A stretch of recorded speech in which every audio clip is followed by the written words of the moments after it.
अस्सलाम वालेकुम नाजरीन, उम्मीद है आप लोग खैरियत से होंगे। नाजरीन, आपको बहुत बहुत मुबारक हो। स्पेन वर्ल्ड कप जीत गया है। और फिर यह है कि हमारी उधर कौन सा टीम थी कि हमने जो जीती हुई टीम है उसी का साथ देना है। वैसे भी बहुत सारे पाकिस्तानी जो है उनकी स्पेन हार्ट फेवरेट थी। बल्कि दुनिया में ये एक अंदाज़ा था कि स्पेन जीत सकती है। एक उन्हें खदशा था कि मैसी इज़ मैसी, कोई मैसी जो है वो कोई मैस ना क्रिएट कर दे। मैसी ने कोई ऐसा मैस क्रिएट नहीं किया, लेकिन उनका जो गोल कीपर है वो बहुत अच्छा था।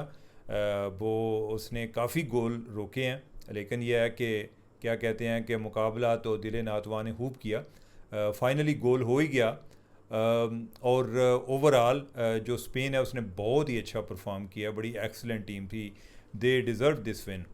हमारे यहाँ तो आई डोंट नो कि शायद कभी हमारी टीम भी फ़ुटबॉल की कभी इस स्टेज पर पहुँचे। इधर तो हम यही देखते हैं कि पाकिस्तान फ़ुटबॉल फेडरेशन मौजूद है और उस पर लड़ाइयाँ चली रहती हैं कि कौन प्रेसिडेंट बनेगा, कौन सेक्रेटरी जनरल बनेगा। लेकिन इससे आगे कौन टीम बनाएगा उस पर कोई ऐसी बात नहीं होती। हमारे यहाँ जो आजकल मैच चल रहा है वो तो यही है, जो ईरान और अमेरिका की जंग है, और ये दिन ब दिन बड़ी संगीन होती जा रही है। कल भी उन्होंने ईरान ने उनके सॉरी अमेरिका ने ईरान के एटमी प्लांट पर हमला किया।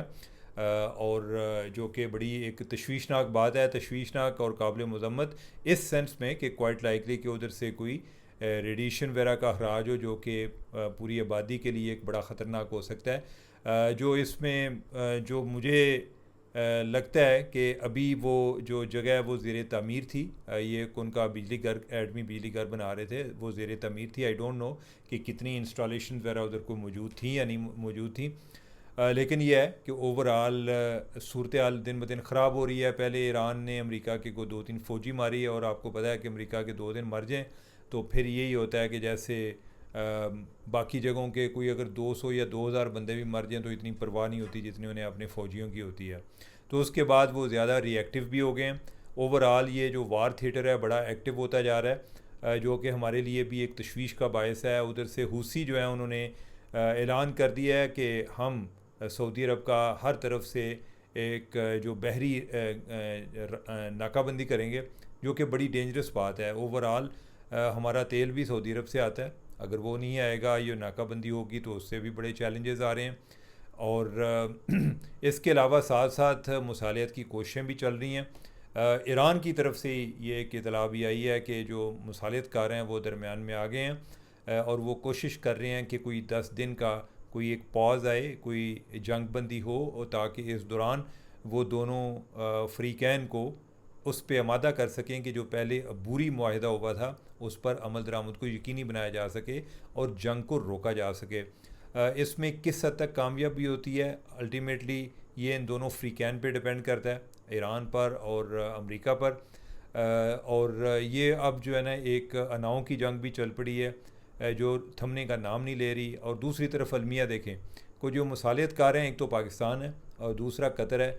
कतर के जहाज़ पर भी ईरान ने अटैक किया है। तो ईरान भी उस लिहाज से कोई रिलायबल किस्म का कोई स्टेबल प्लेयर नहीं है। शुक्र है कि हमारा अपना दिफा मजबूत है, नहीं तो कोई बैद नहीं था कि किसी दिन ईरान इधर भी कोई रुख कर लेता। और माजी में इन्होंने किया भी।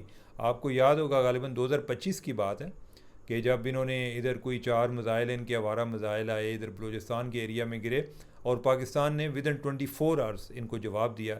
इनके तो इसी तरह कोई आवारा ही लग रहे थे, लेकिन यह है कि पाकिस्तान ने जब जवाब दिया तो वो सही निशाने पर जाके लगे। तो नाजरीन, आप जितना भी कहें कि कोई वो हमारे मुसलमान भाई हैं या फ़लाँ भाई हैं, दिफा अपना अपना आपका दिफा मजबूत रहना चाहिए। अगर वो मजबूत नहीं होगा तो आप वल्नरेबल हैं, आप दूसरे की गुडविल पर बैठे हुए हैं, उनकी मर्ज़ी पर है, उनका मूड है। जब किसी का मूड ख़राब होता है तो वो आप पर अटैक कर देता है। अभी भी देखें ना, जो सऊदी अरब है, सऊदी अरब ने अपना एक वफ़द भेजा जो कि अली ख़ामनाई जो है उनके जनाजे में भी शरीक हुआ। लेकिन जो हुसी हैं वो ईरान की प्रॉक्सीज़ हैं यमन में, वो रुकने का नाम नहीं ले रहे। वो कह रहे हैं कि हम सऊदी अरब को नहीं छोड़ेंगे।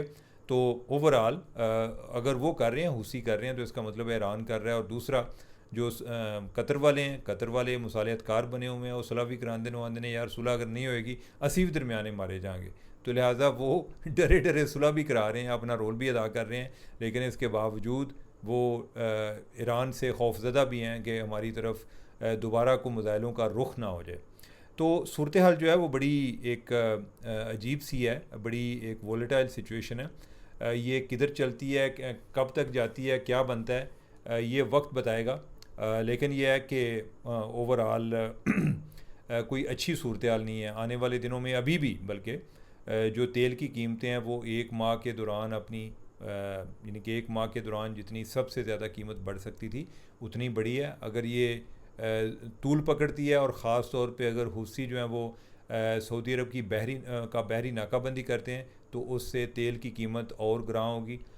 बाकी जो इराक़ वाले हैं उन्होंने तो कोई और रास्ते तलाश कर लिए हैं, कोई वाया शाम वो तेल भेज रहे हैं और वो कोशिश कर रहे हैं कि वो हुर्मुज़ से वैसे ही निकल जाएं। वो शाम की बंदरगाह और टर्की की बंदरगाह जो है उसको इस्तेमाल करना चाह रहे हैं ताकि उधर से वो तेल भेजें। लेकिन यह है कि इराक़ जो है वो इतना बड़ा ऑयल प्रोड्यूसिंग कंट्री नहीं है। हाँ है ज़रूर, वो ओपेक का भी हिस्सा है, जो ऑयल प्रोड्यूसिंग कंट्रीज़ हैं उनका भी हिस्सा है। लेकिन जो बड़े प्लेयर थे वो तो सऊदी अरब है सबसे बड़ा प्लेयर, या इस हित्ते में जो है वो यूएई वाले हैं। तो यानी कि ओवरऑल इससे काफ़ी जो एक फ्यूल की ट्रांसपोर्टेशन है वो मुतासर हो सकती है। बाकी अगर हम पाकिस्तान में हैं तो पाकिस्तान में क्या चल रहा है, पाकिस्तान में ये है कि बस एक दूसरे को ताने तशनी जो हैं वो चल रही होती हैं। ये है कि ख्वाजा आसफ़ ने क्या बोला, बिलावल ने क्या कहा, क्या बिलावल को ऐसा कहना चाहिए था या नहीं कहना चाहिए था। उस पर राना सनाउल्लाह ने कहा कि बिलावल को ऐसी बात नहीं करनी चाहिए थी। ओवरऑल ये है कि दोनों की अच्छी बातें नहीं हैं। जो ख्वाजा आसफ़ हैं उन्होंने कश्मीरियों के हवाले से बात की है, वो भी कोई इस मौके पे मुनासिब बात नहीं थी। और फिर यह है कि जो बिलावल भुट्टो हैं उन्होंने अपनी सियासत चमकाने के लिए जो जवाब दिया वो भी कोई इतनी अच्छी बात नहीं थी। फिर यह है कि सियासतदान कहते हैं कि हम जाएँ तो जाएँ कहाँ, असी आपस में कुछ थोड़ा बहुत भी ना लड़िए थे, तुसी फिर आंदे हो कि आपस में इकट्ठे मिल गए ने। तो लिहाजा उन्हें लड़ना जो है लड़ना भी ज़रूरी था, बिछड़ना भी ज़रूरी था, मिलना भी ज़रूरी था। तो जो पीपल्स पार्टी और नून लीग वाले हैं इनको पता है, बकौल सुहेल वड़ैच के, कि वो कहते हैं जी कि जो पीपल्स पार्टी वाले और नून लीग वाले हैं इन्हें पता है कि कितना लड़ना है, यानी कि इतना लड़ते हैं कि जिसके बाद दोबारा मिल बैठें। और मैं उसमें ये ऐड कर देता हूँ कि उन्हें ये भी पता है कि किस टाइम लड़ना है, कि जब कोई इस तरह का मौका आए, जैसे पहले कोई गिलगित बल्तिस्तान के इलेक्शन थे तो उस टाइम को बिलावल ने बातें की, और अभी जो कश्मीर के इलेक्शन आ रहे हैं तो लिहाजा वो आंदा है बिलावल आंदा है पिछाड़ जो मनु कोई रोकिया जनाब मेरा मुंह ना खुलवाया जाए। तो लिहाजा वो भी लगे हुए हैं ताकि आइंदा भी कोई गवर्नमेंट बनाने में कामयाब हो जाए। और बाय द वे बहुत कम लोगों को अंदाज़ा है कि इस टाइम जो गवर्नमेंट है आज़ाद कश्मीर में वो पीपल्स पार्टी की गवर्नमेंट है। लेकिन पीपल्स पार्टी बड़ी एक स्मार्टली वो इस तरह साइड पे बैठे हुए हैं, ऐसे लगता है कि जैसे वो जो मुजाहिरीन हैं उनके साथ भी हैं और जो हुकूमत है उसके साथ भी हैं। तो आगे बढ़ते हैं। मौलाना फजल रहमान, उनकी जो एपिसोड है वो भी अभी तक चल रही है। मौलाना फजल रहमान ने, आपको याद है कि उन्होंने कोई फ़ौजी शहदा के बारे में बात की थी कि कोई मरना जो है कोई इतने it's not a big deal, ये लोग जो हैं वो तन्हाई लेते हैं, मतलब ये है कि साढ़े तेरे को आसान कर देने, बजाय इसके कि वो इस चीज़ पर किसी किस्म का कोई उन्हें कोई नदामत हो, कोई इस पर वो इजहार अफसोस करें। मौलाना जो है वो इस पर अटके हुए हैं और उसमें उन्होंने एक नया एंगल दिया। उन्होंने को वकला को एक कन्वेंशन को ख़िताब किया और उसमें उन्होंने कहा है जी कि मुझे माफ़ी मांगने का कहने की बजाय मेरे ख़िलाफ़ अपने दफ्तर से प्रोपेगेंडा लीड करने वाला जरनैल मुझसे माफ़ी मांगे। यानी कि उन्होंने गल नूं किसी और पासे टोर दिता है कि मतलब ये है कि जनाब मेरे ख़िलाफ़ प्रोपेगेंडा हो रहा था तो लिहाजा मैंने इसलिए किया तो वो जरनैल माफ़ी मांगे। मुझे नहीं आइडिया कि मौलाना किसकी बात कर रहे हैं, किसने प्रोपेगेंडा किया है, क्या प्रोपेगेंडा हुआ है। रिगार्डलेस आप ये मान भी लें कि किसी जर्नैल ने प्रोपेगेंडा किया है, लेकिन इसमें फ़ौजी शहदा का क्या कसूर है? क्या उन्होंने कोई इनके बारे में प्रोपेगेंडा में शामिल थे? क्या वो इनके ख़िलाफ़ कोई सोशल मीडिया पे कोई ट्रेंड चला रहे थे? ये इंतहाई गलत बात है। मौलाना को अपने अल्फाज पर नज़र षानी करनी चाहिए, उनको माजरत करनी चाहिए।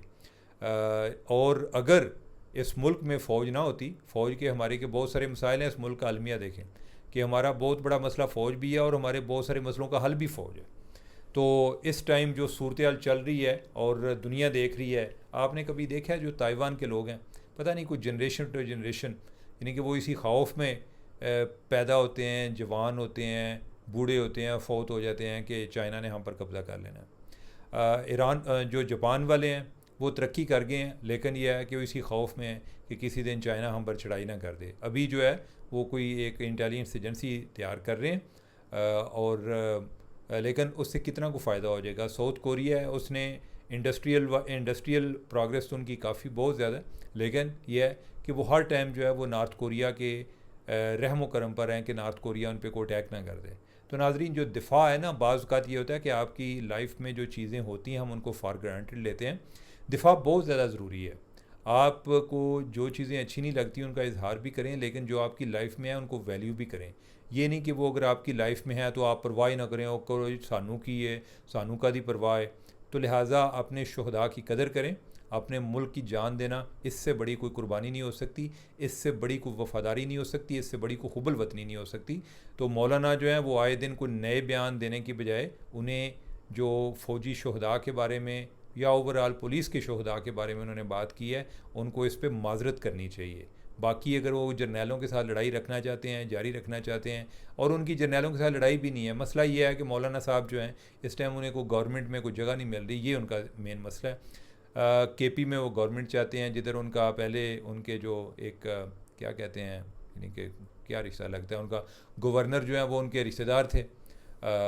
मुझे इस रिश्ते को क्या नाम देते हैं वो भी फौरी तौर पे भूल गया। उनका बेटा जो है वो इधर कम्युनिकेशन मिनिस्टर है, और उनके और जो हैं वज़ीर रहे हैं। जितना ईमानदारी के साथ उन्होंने काम किया वो भी सारी दुनिया को पता है, जितना वो काम जिस तरह का करते हैं।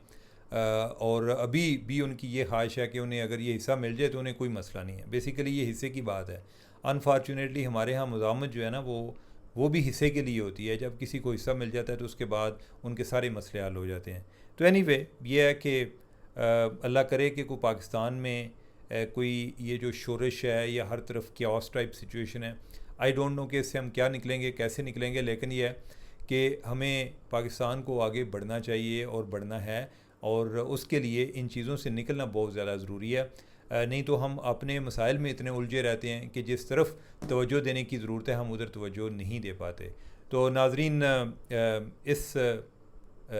इसके साथ ही मैं अपना प्रोग्राम ख़त्म करता हूँ। मुझे दें इजाज़त। अल्लाह हाफ़िज़।